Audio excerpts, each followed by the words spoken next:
Hola guapos! Today I would like to take you with me on the photo walk with this little guy that I just got recently. It will be basically like my first impression. I didn't have time to make many pictures or explore the camera a lot, so this was first time that I could spend some time walking around and shooting with the camera. I got it second hand, obviously, for just 200 euro. Normally they sell around 3 or 350 euro. It's a very interesting camera.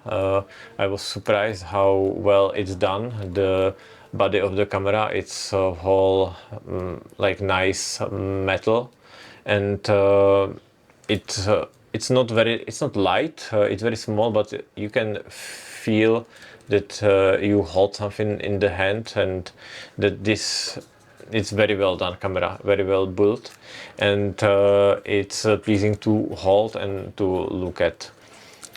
It has several dials. It doesn't have a classic Fuji control. It has this PSAM dial to control your camera and some custom settings. It's not made in China. This one is made in Japan, as you can see, which is interesting, and it should be better than the later camera made in China. The camera has a few Fujifilm simulations. It doesn't have many. It has like standard Astia, it has Velvia, and some few others, but there are still some Fujifilm recipes existing for this kind of camera. I tried two in my custom mode on this Photowalk. What I really liked about this camera, it's the lens. It's 28 to 112. It's quite nice reach for such a small body, and it's very bright lens. It's 2.0 to 2.8 on the longer end, which means you can shoot in quite darker conditions and without needing going up with your ISO, which is good because this camera has a smaller chip. It's not APS-C, it's much smaller, so high ISO is not the best in this camera.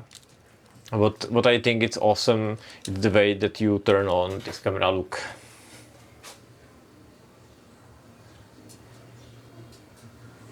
This is how you turn on the camera. You turn this lens, turn like this, and then your camera is on. That's how you turn on the camera, and then you can continue zoom in, zoom out. And if you want to turn it off, you just go to this point again and camera turn off. I really like it.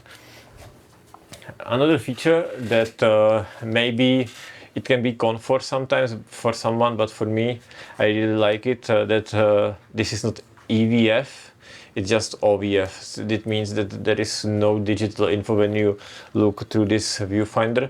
It zoom with the lens. It's not like 100% accurate. It's like the further you zoom, there is more difference there is. But for me, it's nice that what I tried is I turned it off the rear display, and I was using just OVF for doing my photography. It really helped me to disconnect from everything from all the displays and just walk around the streets and looking to the things through the OVF on the real world, basically, without needing checking the display all the time and everything. I just put my settings on the P, so everything was set automatically. I was just controlling the ISO basically and the exposition compensation, and it was a really good experience. I felt immersed in the shooting. I wasn't distracted by settings, by changing anything, and then when I wanted to change the simulation, I just changed the custom settings. So I was using these two simulations and OVF most of the time. Sometimes on the Photowalk I also use the display so I could show a little bit of the camera, but when I walk by myself, I was using mostly this to enjoy real world.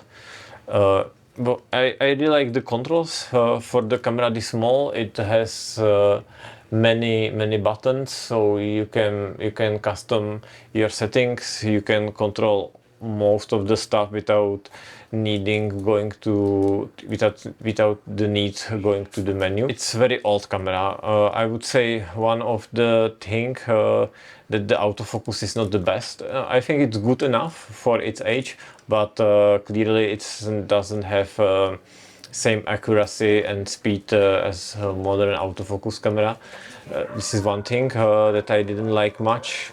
Actually, me personally, I don't mind it, but objectively, I think that the autofocus is not best. The other thing that's not as amazing is the video. It's full HD video, which sounds it can be okay for me. Full HD is still enough for like a diary video or just like not important video. I think if it would be nice full HD video, I would be happy with it. But this video that's in this camera, it's not. It's muddy. There are no details. It's just not usable. This lens, I did read that it has optical image stabilization, so it let you hold longer times if needed. Another thing that I like on this camera is this little pop-up flash that you can use, which is very handy, and then you just put it back like this. Amazing. Autofocus, I use single point autofocus. Autofocus continuous, not very good.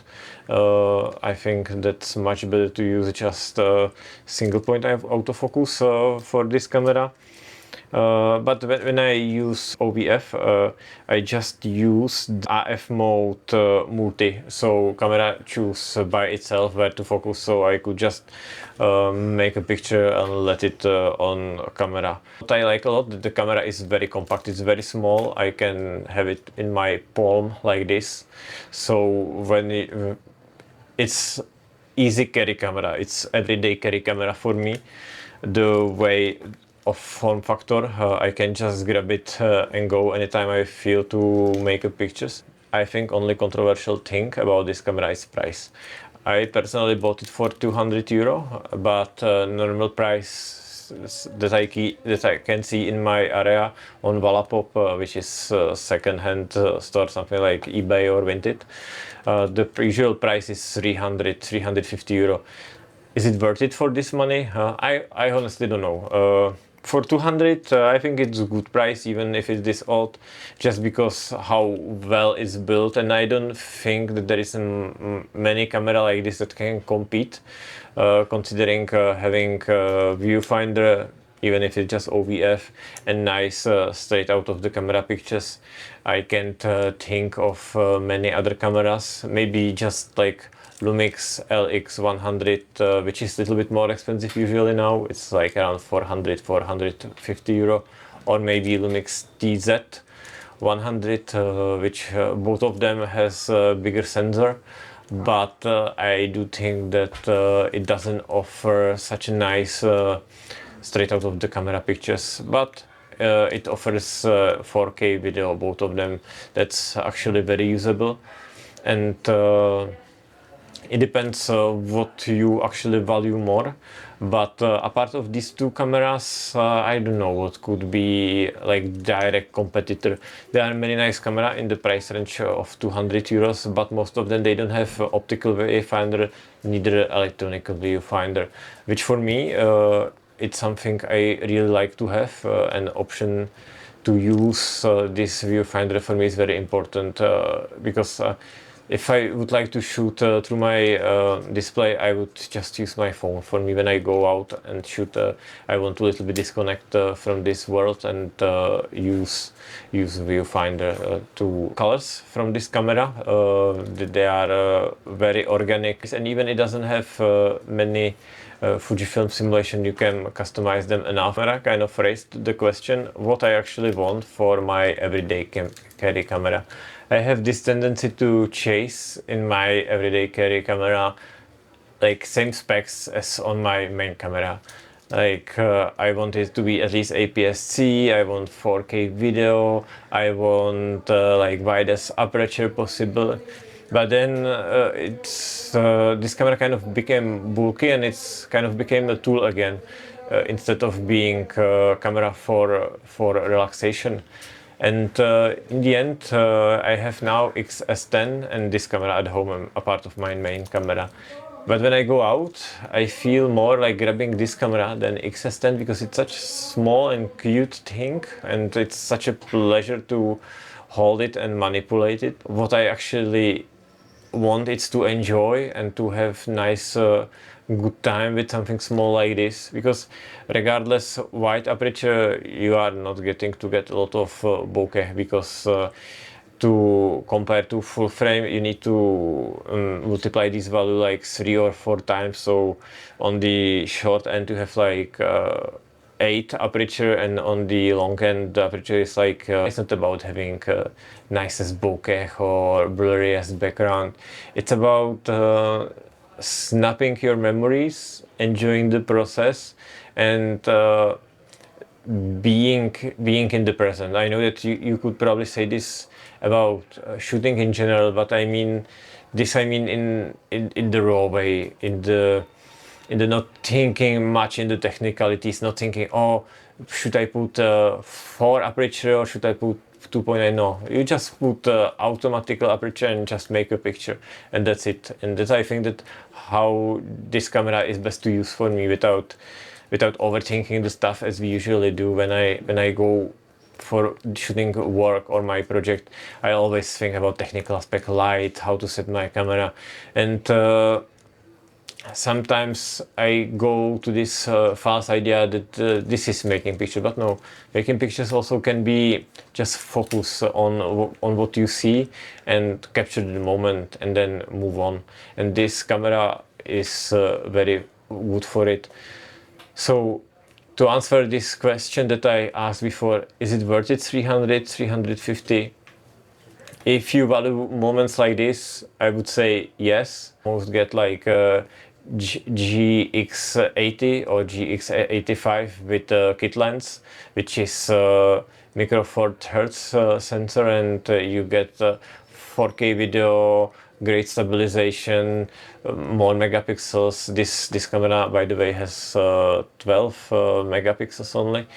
So it's depending what you really want and what you really will be carry with you, because my mind is, as I said, is always driving me to have like camera that can have a lot of functionality, but that's more my logic driving me that. But what I want to enjoy from heart is maybe something like this, something simple, something quick, and something pleasant. If you get some opportunity to get this camera for a good price, I wouldn't hesitate and go for the experience.